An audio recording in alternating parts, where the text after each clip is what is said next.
하나님의 말씀에 증인이 되어야 합니다. 오늘의 말씀 이사야 8장 9절에서 22절의 말씀입니다. 말씀 살펴보기. 너희 민족들아 함성을 질러보라. 그래도 산산이 부서지고 말 것이다. 귀 기울이라. 멀리 있는 모든 나라들아. 허리를 동여보라. 그래도 부서질 것이다. 허리를 동여보라. 그래도 부서질 것이다. 전략을 세워보라. 그래도 소용없을 것이다. 말을 짓거려보라. 그래도 이루지 못할 것이다. 하나님께서 우리와 함께 하시기 때문이다. 여호와께서 그분의 손으로 나를 강하게 붙잡고 이 백성들의 길을 따르지 말라고 경고하며 말씀하셨다. 이 백성이 음모라고 말하는 모든 것에 대해서 음모라고 말하지 마라. 그들이 두려워하는 것을 두려워하지 말고 떨지도 마라. 너희는 만군의 여호와 그분을 거룩하다고 여겨야 한다. 너희가 두려워하고 떨어야 할 분은 다름 아닌 그분이다. 그분은 성소도 되시지만 이스라엘의 두 집에는 걸리는 돌도 되시고 부딪히는 바위도 되시며 예루살렘 주민에게는 함정과 올가미도 되신다. 많은 사람들이 거기에 걸려 비틀거리고 넘어지고 깨지며 덫에 걸리고 잡힐 것이다. 나는 증거 문서를 묶어매고 내 제자들과 함께 이 가르침을 봉인하고는 여호와를 기다릴 것이다. 그분이 야곱의 집에 얼굴을 숨기고 계시지만 나는 그분을 기다리겠다. 여기에 여호와께서 주신 자녀들과 나를 보아라. 우리는 시온산에 계시는 만군의 여호와께서 이스라엘에게 주신 표적과 상징이다.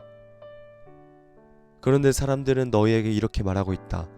속살거리고 중얼거리는 마법사와 무당을 찾아가십시오. 어느 백성이든 자기 신에게 찾아가지 않습니까?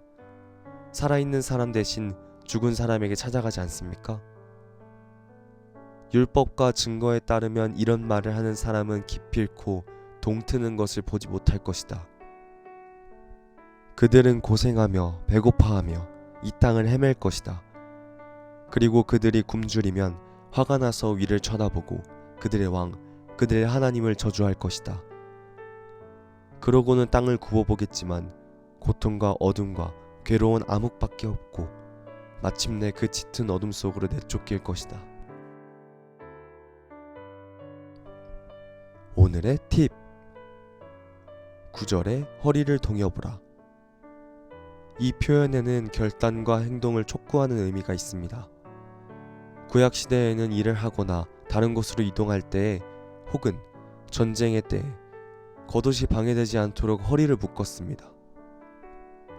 17절에 그분이 야곱의 집에 얼굴을 숨기고 계시지만 출애굽 후 시내산에서 율법과 성막을 받고 이제 광야를 지나야 하는 이스라엘 백성을 향해 하나님께서는 제사장의 축복을 알려주셨습니다.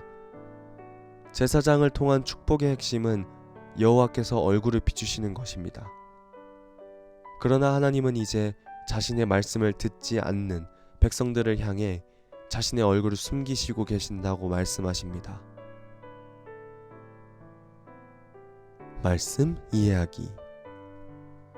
앞서 이사야는 남유다를 위협하던 아람과 북이스라엘 연합군을 향하여 그리고 여호와를 신뢰하기 거절했던 남유다에게도 심판을 선언했습니다. 오늘 본문에서는 아람과 북이스라엘 그리고 남유다까지 침략하게 되는 아시리아 왕과 그의 모든 위력을 향해서도 그들의 뜻을 이룰 수 없을 것이라고 선포합니다.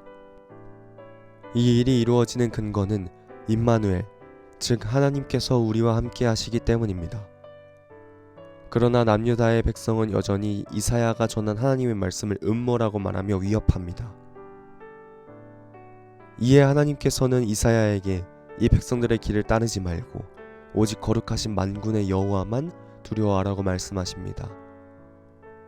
여호와 하나님은 성소에서 자기 백성을 만나주시는 분이시기도 하지만 북이스라엘이나 남유다를 넘어지게 하시는 분이시기도 하십니다. 그래서 이사야는 하나님의 말씀을 듣지 않는 많은 사람이 넘어지고 덫에 걸려 잡힐 것이라 말합니다. 이사야와 그의 제자들은 증거문서, 즉 하나님께서 주셨던 말씀을 봉인하고 여호와를 기다리겠다고 말합니다. 백성들이 하나님의 말씀을 떠났기에 하나님께서는 자신의 얼굴을 숨기셨지만 그럼에도 불구하고 이사야와 그의 제자들은 하나님을 기다리겠다는 것입니다. 그러면서 이사야 자신과 자기 자녀들이 시온산에 계시는 만군의 여호와께서 이스라엘에 주신 표적과 상징인 것을 말합니다. 다시 말해 자신들이 하나님의 증인이라고 선포하는 것입니다. 그러나 하나님의 백성임에도 불구하고 다른 신을 찾는 이들은 멸망할 것이라고 이사야는 말합니다. 오늘 말씀에는 우리와 함께 하시는 임마누엘의 하나님을 향해 말씀을 맡아 증인이 되려는 사람과 하나님을 신뢰하지 않고 다른 신을 찾다 멸망하는 사람의 모습이 등장합니다. 원독자의 때나 지금이나 혼란스러운 상황이 닥치면 하나님께 신실한 사람과 거짓된 사람이 드러나게 됩니다. 하나님의 말씀을 맡아 증인이 되려는 사람은 하나님의 얼굴을 구하며 복을 경험하지만 하나님을 떠나 다른 것을 의지하는 사람은 화를 경험하게 됩니다.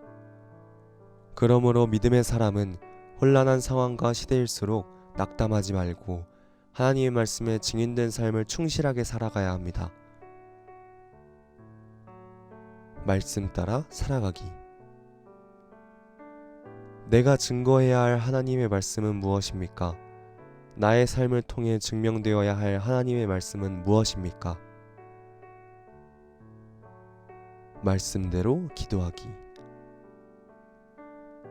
오늘 이 시대를 살아가는 그리스도인이 자신의 영역에서 삶으로 하나님의 말씀을 증거할 수 있도록 함께 기도합시다.